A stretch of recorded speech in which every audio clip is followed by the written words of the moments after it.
Hey guys, welcome back. Drip Coach here with Drip and Farm Poor Poverty, where we don't trust, we verify, and operate with integrity and transparency. Um, Today's video is going to be two clips from Bitcoin news, and it's mainly about how things are shaping up all over the world. And it just kind of the pulse has changed, the temperature has changed, and it's that the younger generations or just people in general are waking up to seeing that their money is manipulated and controlled. Things are not set up fairly, and their governments are behind it. So I'm going to play this one clip from the ball over on Bitcoin News, where he's talking about Bitcoin and money are essentially the same thing. And if you've heard that before, because essentially your Bitcoin is nothing more than the seed phrases that you could literally keep inside your head and go anywhere with. Like no one can extract that from you without you giving it to them, or of course losing your keys, writing it down somewhere, getting compromised in that regard. But this is going to tie into a literal revolution. Like, I'm not using that word lightly, a literal government overthrowing revolution that took place in Nepal over the last few days that you may not even be aware of, because there's so many other news headlines and things in each of our worlds that may be capturing our attention. But make no mistake, the world is transforming, and Bitcoin is at its core. It just may not feel like it if you're looking solely at price action. Let's take a listen to this. And speech are the same thing. And let me give you an example. A Swiss bank account, if I know the number and I know the password to that, that is money. That is as good as money. And I can cross borders with it. So they obviously can't stop you from crossing the border with money if you have a bank account somewhere remotely. Think of Bitcoin as a bank account in the cloud. And it's completely decentralized. Not the Swiss government, not the American government. It's all the participants in the network enforce it. And so the ledger, the distributed database, it's called a blockchain, is held in the cloud by all the parties involved. It can't be broken by any of them. It's cryptographically too strong. You would have to compromise the entire network to take over Bitcoin. Not even the NSA can do it. And the value of the Bitcoin is a bounty on the Bitcoin. So if the value of all the Bitcoin in the world today is $5 billion, that's a $5 billion bounty. Any hacker who can go break that can collect a lot of that money, but they can't. So it shows you how strong it is. Even the NSA couldn't break the blockchain today. So I don't think so. But because of that, that means that Bitcoin is protected. The value is protected. The money is protected. But notice what I said at the beginning, money is speech. That means the speech is protected. That means I can publish things into Bitcoin that no one can take away. I can publish WikiLeaks, for example, tracts of information into there that are irrevocable. Someone in China may use it for speech. They might use it to get a message out to the rest of the world anonymously in a way that it cannot be pulled back. So China may censor YouTube, China may censor Twitter, they won't be able to censor Bitcoin. It disrupts everything. I'm going to pause right there because that part is important. You're going to see it happen literally in Nepal, where he's talking about, he said specifically here, China. He's like, they may censor YouTube, they may censor other platforms, but you can't censor the speech because it's tied to Bitcoin. And you'll see in this next clip from Nepal that literally they were using the new tech from Jack Dorsey's BitChat to get speech out there that literally could not be censored. And the government tried to basically shut down the internet and shut down social media. Works as the greatest transfer of wealth in human history. Even if it doesn't work as advertised, it may still enable free speech and anonymous speech to a level that large states, totalitarian states would be uncomfortable with. You can't turn off Bitcoin without turning off the internet. That's how it's designed.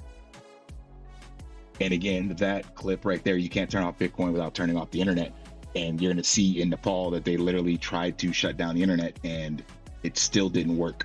And that's where, again, this BitChat technology that Jack Dorsey created, like, this is revolutionary. It kind of just snuck under the radar. I mentioned it to you guys on a clip a little while ago. It came out around, or Jack mentioned it around July. I think it's still being validated. It is open source, but you'll see the power of that because, like I said, literally in Nepal, they just created a brand new government.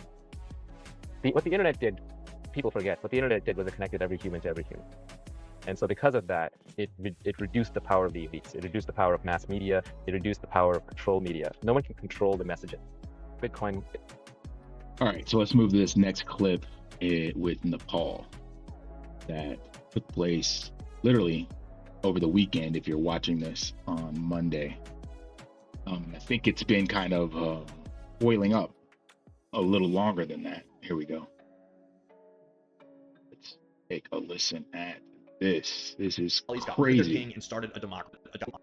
The world is crazy right now. Over in Nepal, Gen Z just overthrew their government and elected a new prime minister on Discord. You see, over 20 years ago, the Nepalis got rid of their king and started a democracy. But the new leaders got rich while the people stayed poor. Then in August of this year, the youth launched a Nepo Kids trend on TikTok. exposing how the kids of politicians were living like millionaires while the average Nepali could barely afford to go out to eat. It went viral and the anger exploded. On September 4th, the government tried to get it under control and banned 26 social media platforms like Facebook, Instagram, and X. But instead of silencing people, it united them, and calls for protest went out across Discord and TikTok. On September 8th, 12,000 people flooded Kathmandu in peaceful protest, but police were ordered to open fire and 20 people were killed. Then on September 9th, the people erupted. The mansions of politicians were burned. Parliament was destroyed. Government officials were fleeing by hanging onto ropes underneath helicopters. Ministers and their family members were beaten on the street, and in the end, the prime minister resigned. When the internet blackout hit, people switched over to Jack Dorsey's messaging app, BitChat. BitChat uses a Bluetooth mesh so that people can message each other even without the internet. Downloads in Nepal spiked 38,000% overnight, and it became the protesters' lifeline. And now, with no leader, the protesters turned to Discord as their new parliament. Over 145,000 users debated and voted on a new interim prime minister. The winner? Former Chief Justice Sushali Karki, a veteran of the 1990s revolution that ended Nepal's monarchy. Even the army has acknowledged the Discord vote and is now meeting her to plan elections. In just 48 hours, a government was overthrown and a new one was made on Discord. And just like that, a network state was born. So what do you guys think about this? It's insane. Can something like this happen? That is wild. Like, let that sink in. So coming back to this, where he mentioned that they tried to censor the social media platform. So it's like the first couple steps that a government's going to do is like, okay, well, let's just stop the people from communicating. We still need the internet for all of our stuff, but let's stop what the kids are utilizing and censor that. So they banned, he said, like 24 platforms. Well, there's so many social media platforms that, you know, kids and tech savvy individuals will find something. So they didn't ban everything. And so apparently TikTok was still available. And then they moved forward to like an entire internet blackout. So it's just like, oh shit, you know, let's just shut everything down. And after that, that's where Jack Dorsey's BitChat came into effect. So remember, I mentioned this to you guys and just give you some context on this. And this is what's so fascinating about this. So they use BitChat just specifically as a way to communicate. And luckily they still had Discord. But where is BitChat? I had it up here somewhere. Yeah, here we go. Basically, it uses Bluetooth technology and to send messages, so you don't need the internet. But what's also cool about it is it will allow you to actually send Bitcoin as well. But the way it does need to work is that final message or final settling or validation will need internet access. So if a government, like what happened in Nepal, shuts down the entire internet, then you could still be using BitChat to transact and send Bitcoin, but somewhere, someone within that BitChat network would need to have access to internet. So this is where Starlink comes in. So let's just say you have a handful of people that pitch in and they get one Starlink satellite, then boom, you now have an entire country that can be decentralized, democratized, and on its own, what do you call it? Money. So this definitely made the news. This is on CNN, September 11th. It's just crazy to see that all of this took place. And it's kind of like, I don't know if it's, you know, making social media news, if it's catching the hype or anything like that, because it's really hard for us wherever we're living to catch wind of the big influential topics in other countries. So wherever you are, it's like whatever's impactful and circulating in your area is what catches your attention. But this to me is just super, super huge, big deal. Validation of one, the free speech aspect of that the previous video of Nepal was talking about. It's like, yeah, you can't silence that. Two, people are standing up in masses. And that's something that always baffled me in history. When you look back to see people that get enslaved or something to that effect, it's always a minor group taking over a much larger. The slave populations, going back to the Romans, the Egyptians, whatever you want to look at, there are always more slaves than there are the people of power with the oppression. And it always baffled me as to like, why don't they unite? How come they can't, you know, get together and form a revolution or whatever the case may be? And maybe that's what we're seeing here now. Like they said, this was just a couple thousand individuals. You look at the actual population of Nepal, it's 29 million people as of 4 years ago. So they had 145,000 in the Discord that essentially was the voice and decided to move things forward. Like, that is a small percentage of the entire population, and yet the army recognized that vote. 145,000 people out of 29 million took charge, created a Discord, communicated via bitchat, and was like, we're not taking this shit.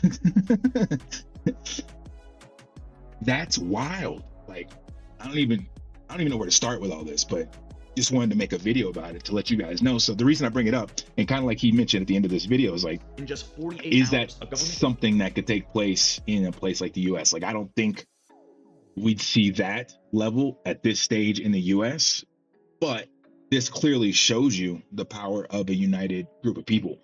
And I don't think there's anything more powerful than the Bitcoin force at this stage, especially when you get truly orange pilled and understand what it actually is.